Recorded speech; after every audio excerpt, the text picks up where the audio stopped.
Hello and welcome everybody. तो जैसा कि आप सबको पता है, हम ये book the laws of the spirit world में से भगवान की दुनिया के नियम को जानने का प्रयत्न कर रहे हैं। तो आज का हमारा टॉपिक है कि जब हम पृथ्वी पर जन्म लेते हैं, तो पृथ्वी पर हमारी कैसी-कैसी आध्यात्मिक परीक्षाएं आती है, कौन-कौन से टेस्ट हमें दिए जाते हैं। तो उसमें सबसे पहला है कि हमारी जो फियर, हमारा जो डर होता है, किसी भी चीज को लेके कोई भी इनसिक्योरिटीज होती है, उसको इस मनुष्य जन्म में टेस्ट किया जाता है ताकि हम नीडर बन सके। दूसरा कि हमें इस मनुष्य जन्म में ऐसी कोई पोजीशन या ऐसा पावर दिया जाता है, ऐसा देखने के लिए कि हम ऐसी अच्छी पोजीशन या पावर का कैसे यूज करते हैं। क्या हम इस पावर या पोजीशन का उपयोग किसी दूसरे का भला करने के लिए करते हैं या नहीं। तीसरी हमारी परीक्षा हो सकती है कि कई बार हमें बहुत ही प्रॉस्परस फैमिली में जन्म दिया जाता है, या हम खुद अपनी कैपेबिलिटी से, अपने पोटेंशियल से बहुत ही धन दौलत कमाते हैं। तो जब हम इतने प्रॉस्परस होते हैं, तब हमारी ये परीक्षा ये होती है कि हम इस धन को सिर्फ अपने लिए यूज करते हैं या कोई अच्छे काम के लिए भी यूज करते हैं। कई लोग जो फाइनेंशियली इतने प्रॉस्परस होते हैं, वो बड़ी-बड़ी चैरिटीज में डोनेशन देते हैं, राइट? पर कई बार उनका इंटेंशन ऐसा होता है कि इससे न्यूज़पेपर में मेरा नाम आएगा, लोग मुझे जानेंगे कि मैं बहुत जनरस हूँ। तो जब उनको ये फेम चाहिए कि मैं अच्छा दिखूँगा, लोग मुझे प्रेज़ करेंगे, तब वो उनकी चैरिटी ज़ीरो हो जाती है। पुण्य के अकाउंट में वो नहीं जाती है, क्योंकि उनका इंटेंशन प्योर नहीं है। तो जब भी हम कोई अच्छा काम करते हैं, तो हमारा इंटेंशन देखा जाता है कि उस अच्छे काम के पीछे क्या हमारी निस्वार्थ भावना है या नहीं। कई बार कुछ लोगों की पूरी ज़िंदगी लिमिटेड इनकम में ही चली जाती है, तो वहाँ उनकी परीक्षा ये होती है कि क्या आप इतने में ही कंटेंट फ़ील कर सकते हैं या नहीं? दूसरी ऐसी सिचुएशन हो सकती है कि हमें हर एक व्यक्ति को, जो भी पृथ्वी पर जन्म लेता है, हर एक व्यक्ति को कोई ना कोई टैलेंट दिया जाता है। तो कई लोग ऐसे टैलेंट को यू नो जॉब के लिए, फैमिली के लिए, मटेरियलिस्टिक वर्ल्ड के लिए साइड में रख देते हैं या उसके बारे में भूल जाते हैं। कई लोग उसका यूज करते हैं पर ओनली अर्निंग के लिए करते हैं। उसमें उनका कोई निस्वार्थ भाव नहीं होता है।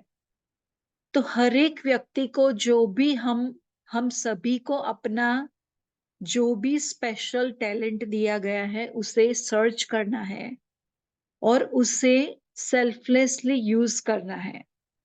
तो फॉर एग्जाम्पल जब हम टैलेंट की बात करते हैं, तो मोस्टली एवरीबडी ऐसा ही सोचते हैं कि oh talent means singing, dancing, acting, art.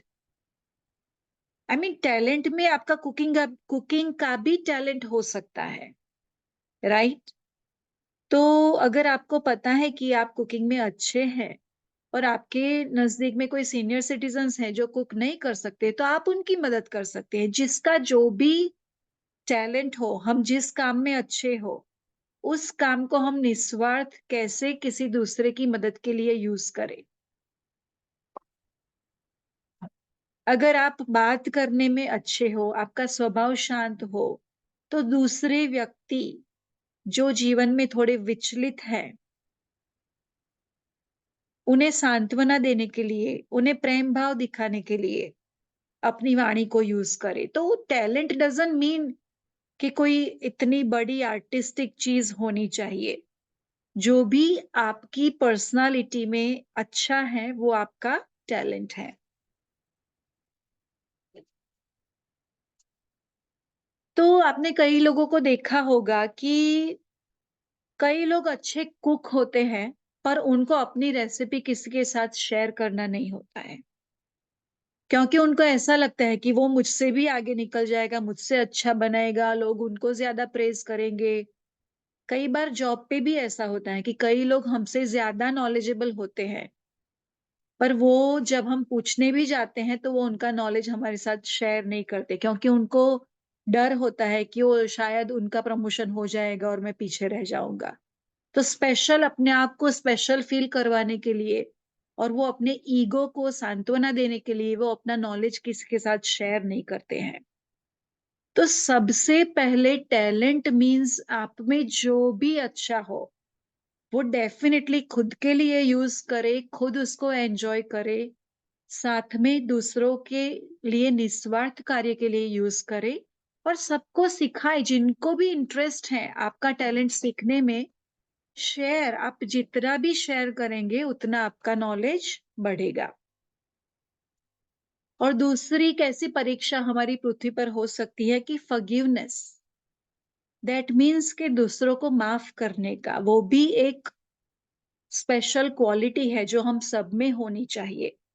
तो जानबूझकर हमारे जीवन में कुछ ऐसे लोग ऐसी सिचुएशंस आती है जहाँ नजदीकी लोग हमें हमसे नेगेटिव बिहेव करते हैं या हमें दुख हो ऐसा कोई बर्ताव करते हैं, तो क्या हम उन्हें माफ कर सकते हैं? ये भी हमारी एक परीक्षा है। तो जब हम पृथ्वी पर मनुष्य जन्म लेके आते हैं, तो इन छोटी-छोटी बातें जो हमारी परीक्षा के रूप में होती हैं, आज हमने जानी। तो अगर आपको सभी बातें याद न रहे, तो आप री-रिकॉर्डेड वीडियो को फिर जाके देखें। एक पेपर पे नोट्स लेके रिमाइंडर के रूप में जब आप रोज पढ़ सके ऐसी जगह पे रखें ताकि हम छोटी-छोटी गलतियां ना करें और ये जो आध्यात्मिक परीक्षाएं हमें दी जाती हैं उसे हम अच्छे से पास करें। तो अभी नेक्स्ट हम जानने जा रहे हैं कि भगवान क्या है। We are gonna talk about God. तो कई लोग ऐसे होते हैं जिनको वो जैसा उनका अपब्रिंगिंग होता है, जैसे आसपास के लोग, वातावरण होता है, बिलीफ सिस्टम होती है, उन सारी चीज़ों को ऐसे ही फ़ॉलो तो करते हैं, बट फिर भी उनके माइंड में होता है कि ये रामायण, महाभारत ये तो सारी स्टोरीज़ हैं, ऐसे ही लिखी हुई है, ये सारे कैरेक्टर्स फ़िक्शनल हैं। तो पहला तो हमें ये याद रखने की ज़रूरत है कि भगवान को हमें प्रूव करने की ज़रूरत नहीं है कि मैं हूँ। हमें अपने आप को उनको प्रूव करने की ज़रूरत है कि हम आपके बच्चे हैं, right? So nobody should wait कि oh, I don't see God, so God doesn't exist. There are so many people like who think like that, right? तो वैसे तो हमें हवा भी कहाँ दिखती है, बट फिर भी हमें पता है कि ऑक्सीजन के बगैर मनुष्य का जीवन इम्पॉसिबल है, राइट? तो ऐसे ही जब भगवान की बात आती है तो एक it's a matter of faith, विश्वास, राइट? तो दूसरा एक भगवान के बारे में हमें बताया जाता है कि आप घंटों तक कंसंट्रेशन के बगैर कोई पूजा या पाठ करते हैं जो 1 2 3 घंटे चलता है, पर करते-करते आपके माइंड में कितने सारे विचार, कहाँ जाना है, किचन में क्या चल रहा है, कौन एंटर हुआ, किसने क्या कपड़े पहने हैं, आप पाठ तो कर रहे हैं, आपके लिप्स मूव हो रहे हैं, माइंड में पाठ हो रहा है, पर वो ऑटोमेशन में हो रहा है। हमारा कंसंट्रेशन भगवान में नहीं है। तो घंटों तक की गई कंसंट्रेशन के बगैर की प्रार्थना से ज्यादा, जब आप निस्वार्थ भाव से कोई व्यक्ति की मदद या सेवा करते हैं, तो उसका ज्यादा महत्व है। ऐसा भगवान की दुनिया के नियमों में बताया गया है।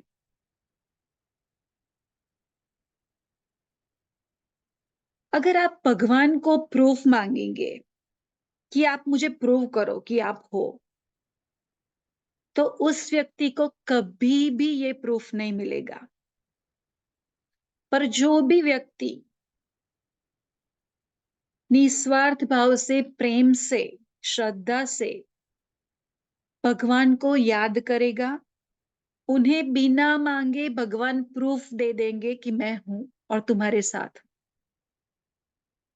तो किसी भी व्यक्ति को यह प्रयत्न नहीं करना चाहिए कि भगवान मुझे प्रूव करे कि आप हैं।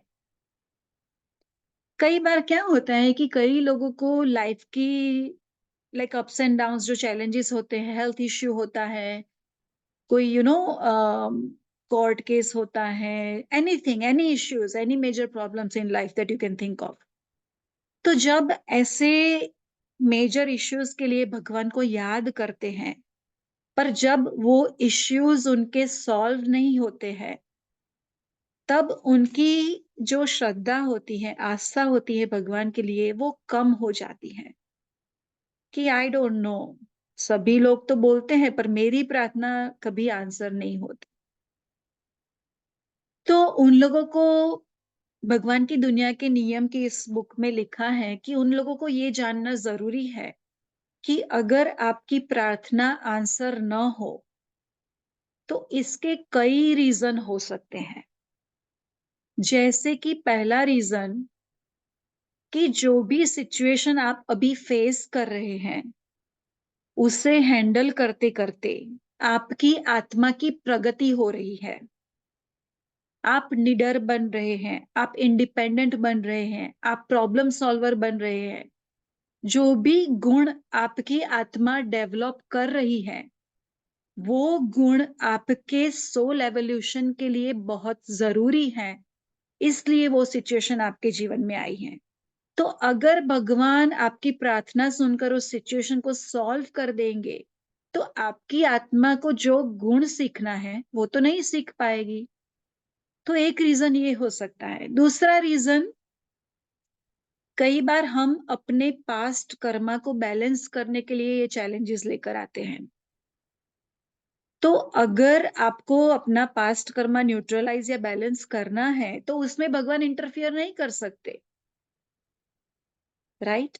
तो ऐसी कई सारी सिचुएशंस, कई सारे रीजंस होते हैं जिसकी वजह से हमारी कोई कोई प्रार्थना आंसर नहीं होती है। पर इसका मतलब ऐसा जरा भी नहीं है कि हमारी प्रार्थना सुनी नहीं गई है।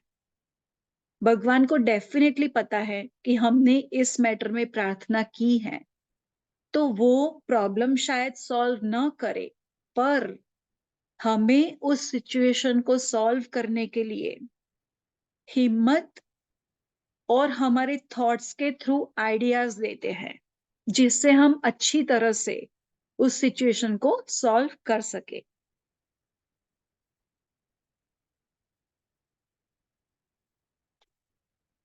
कई बार हमें लगता है कि दुनिया में इतना बुरा हो रहा है, इतने क्राइम्स हो रहे हैं, इतने अन्याय हो रहे हैं, इतने हेल्थ चैलेंजेस, वॉर्स, कितनी सारी सिचुएशंस हम देख रहे हैं, जिसको देखकर हमें लगता है कि क्या भगवान है? अगर वो होते, तो इतनी, जो हम सोच भी नहीं सकते, इतने क्राइम्स, इतने वॉर्स, इतनी इम्पॉसिबल नेगेटिव सिचुएशंस कैसे होती?